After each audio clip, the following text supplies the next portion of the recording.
चन्द्रहासोज्ज्वलकरा शार्दूलवरवाहना कात्यायनी शुभं दध्यत् देवी दानवघातिनी। जिनके हाथ में तेजस्वी तलवार है और जिनका प्रिय सवारी सिंह है, ऐसी असुरों का संहार करने वाली देवी कात्यायनी दुर्गा हमें आशीर्वाद प्रदान करें। हरे कृष्णा। आज शारदीय नवरात्रि का छठा दिन है। नवरात्रि के इस छठे दिन यानी नव दुर्गा के छठे स्वरूप में देवी कात्यायनी की पूजा आराधना करने का दिवस है। तो चलिए आज हम देखते हैं कि देवी कात्यायनी की पूजा आराधना कैसे करनी चाहिए और माता का ये स्वरूप कैसे प्रकट हुआ, उससे जुड़ी हुई एक पौराणिक कथा का भी आज हम श्रवण करेंगे। माँ कात्यायनी की पूजा और आराधना करने से भक्तों को बड़ी आसानी से अर्थ, धर्म, कर्म और मोक्ष इन चारों फलों की प्राप्ति हो जाती है। रोग, शोक, संताप और भय का नाश होता है। अगर निष्ठा पूर्वक भक्ति से संपूर्ण शरणागति के साथ माँ कात्यायनी की पूजा की जाए और व्रत रखा जाए तो पूर्व जन्म के साथ साथ भविष्य के भी पाप नष्ट हो जाते हैं और मोक्ष की प्राप्ति होती है। देवी कात्यायनी का रूप अत्यंत अद्भुत है। उनका वर्ण सुवर्ण और तेजस्वी है। वे सिंह पर सवार रहती हैं। माँ कात्यायनी के 4 हाथ हैं। उनके बाएं हाथ में चंद्रहास नामक तलवार और दूसरे हाथ में कमल है। दाहिने हाथ वरद मुद्रा में है और अभय मुद्रा में भी। माँ कात्यायनी के माथे पर अर्ध चंद्र है। माँ आद्या शक्ति माँ भगवती ने कात्यायन महर्षि की पुत्री रूप में धरा पर जन्म लिया था। ऋषि कात्यायन ने घोर तपस्या करके माँ भगवती को प्रसन्न किया था और उनकी इच्छा भी ये थी कि माँ भगवती उनके घर पर पुत्री रूप में जन्म ले। इसलिए महर्षि की इच्छा और तपस्या के कारण माँ भगवती ने महर्षि को अपने भगवती रूप के दर्शन दिए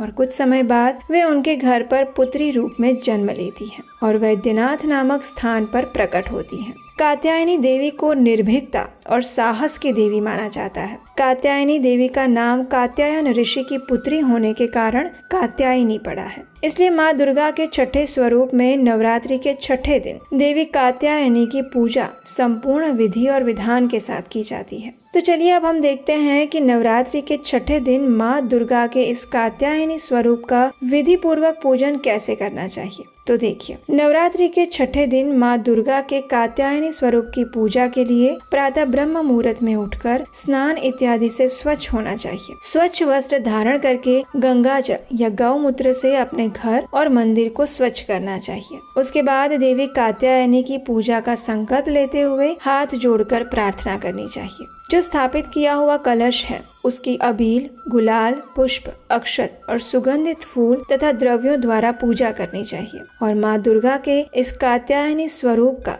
मन ही मन ध्यान करते हुए माँ दुर्गा की मूर्ति अथवा प्रतिमा को अक्षत, रोली, सिंदूर, पीले पुष्प और भोग अर्पित करने चाहिए। माँ की आरती, स्तुति और मंत्रों का जप करना चाहिए। कात्यायनी देवी को पीले पुष्प, हल्दी का तिलक और भोग अर्पित किया जाता है। उनके भोग में शहद और मूंग दाल के हलवे का भोग लगाया जाता है। पूजा करते समय उनके नाम का मंत्र का जाप इस प्रकार है: ओम देवी कात्यायन्यै नमः। इस प्रकार पूजा विधि करने के बाद देवी को प्रसन्न किया जा सकता है। तो चलिए अब हम देवी कात्यायनी से जुड़ी एक पौराणिक कथा का श्रवण करते हैं। तो इस पौराणिक कथा के अनुसार कत नाम के एक प्रसिद्ध ऋषि हुए। उनके पुत्र ऋषि कात्य हुए और उन्हीं कात्य के गोत्र में विश्व प्रसिद्ध महर्षि कात्यायन का जन्म हुआ। उनकी इच्छा थी कि माँ भगवती उनके घर पर पुत्री के रूप में जन्म ले। इसलिए महर्षि कात्यायन ने घोर तपस्या की। उनकी इस कठोर तपस्या से प्रसन्न होकर माँ भगवती ने उन्हें दर्शन दिए। देवी भगवती को अपने समक्ष देखकर महर्षि कात्यायन ने उनसे प्रार्थना की कि हे देवी जगदम्बे, मेरी एकमात्र इच्छा यही है कि आप मेरे घर में पुत्री रूप में जन्म लें और मैं आपकी सेवा कर पाऊँ। उनकी इस इच्छा को देखकर देवी माँ ने उन्हें कहा तथास्तु। और इस प्रकार देवी का जन्म महर्षि कात्यायन के आश्रम में हुआ। उनकी पुत्री होने के कारण ही इन्हें कात्यायनी कहा जाता है। जब देवी का जन्म हुआ था तो उस समय महिषासुर नामक राक्षस का अत्याचार अत्यंत बढ़ गया था। असुरों ने धरती के साथ साथ स्वर्ग में भी सभी देवताओं को पराजित करके उन्हें अत्यंत कष्ट प्रदान किया था। त्रिदेवों के तेज पुंज से प्रकट हुई देवी ने ऋषि कात्यायन के घर पर अश्विन मास के कृष्ण पक्ष की चतुर्दशी के दिन जन्म लिया। इसके बाद ऋषि कात्यायन ने माँ का पूजन 3 दिन तक किया। और दशमी तिथि के दिन माँ दुर्गा ने महिषासुर का अंत कर दिया।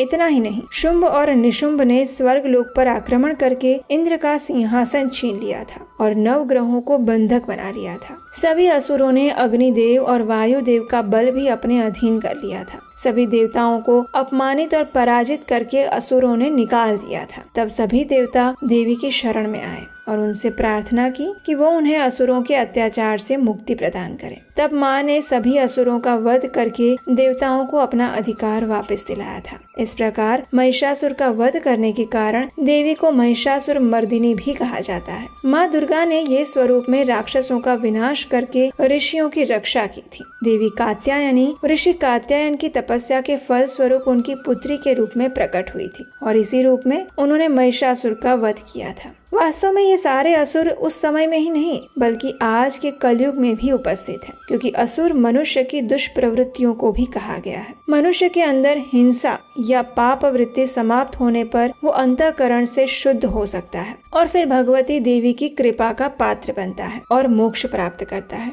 इसलिए नवरात्रि के छठे दिन माँ कात्यायनी के स्वरूप का ध्यान पूजन करने से व्यक्ति के भीतर चल रही नकारात्मकता का नाश होकर सकारात्मक ऊर्जा का विकास होता है। जो व्यक्ति माँ के चरण कमल से अपना ध्यान स्थित करता है उसे सरलता से दिव्य पद की प्राप्ति होती है। जन्म जन्मांतर के पापों से मुक्त होकर वो परम पद का अधिकारी बन सकता है। माँ स्वयं नकारात्मक शक्तियों का नाश करने वाली देवी है। इनका ये स्वरूप अत्यंत भव्य, सुंदर और दिव्य है, जिनके स्मरण मात्र से जन्मों जन्म के बंधनों से मुक्ति मिल जाती है। तो ये थी नवरात्रि के छठे दिन माँ कात्यायनी की संपूर्ण कथा और पूजा विधि। इस कथा को आज हम यहीं पर विराम देंगे और हम आपसे मिलेंगे कल नवरात्रि के 7वें दिन की कथा के साथ। और इस कथा को सुनने के लिए अगर अभी तक आपने इस चैनल को सब्सक्राइब नहीं किया तो कर लीजिए। इस वीडियो को थोड़ा लाइक भी कर दीजिए और अपने मित्रों को भी भेज दीजिए। इस नवरात्रि के पावन दिनों में भगवती माँ दुर्गा की कथाओं का अधिक से अधिक प्रचार करने से पुण्य फल आपको भी प्राप्त होता है और इस कथा को सुनने वाले को भी।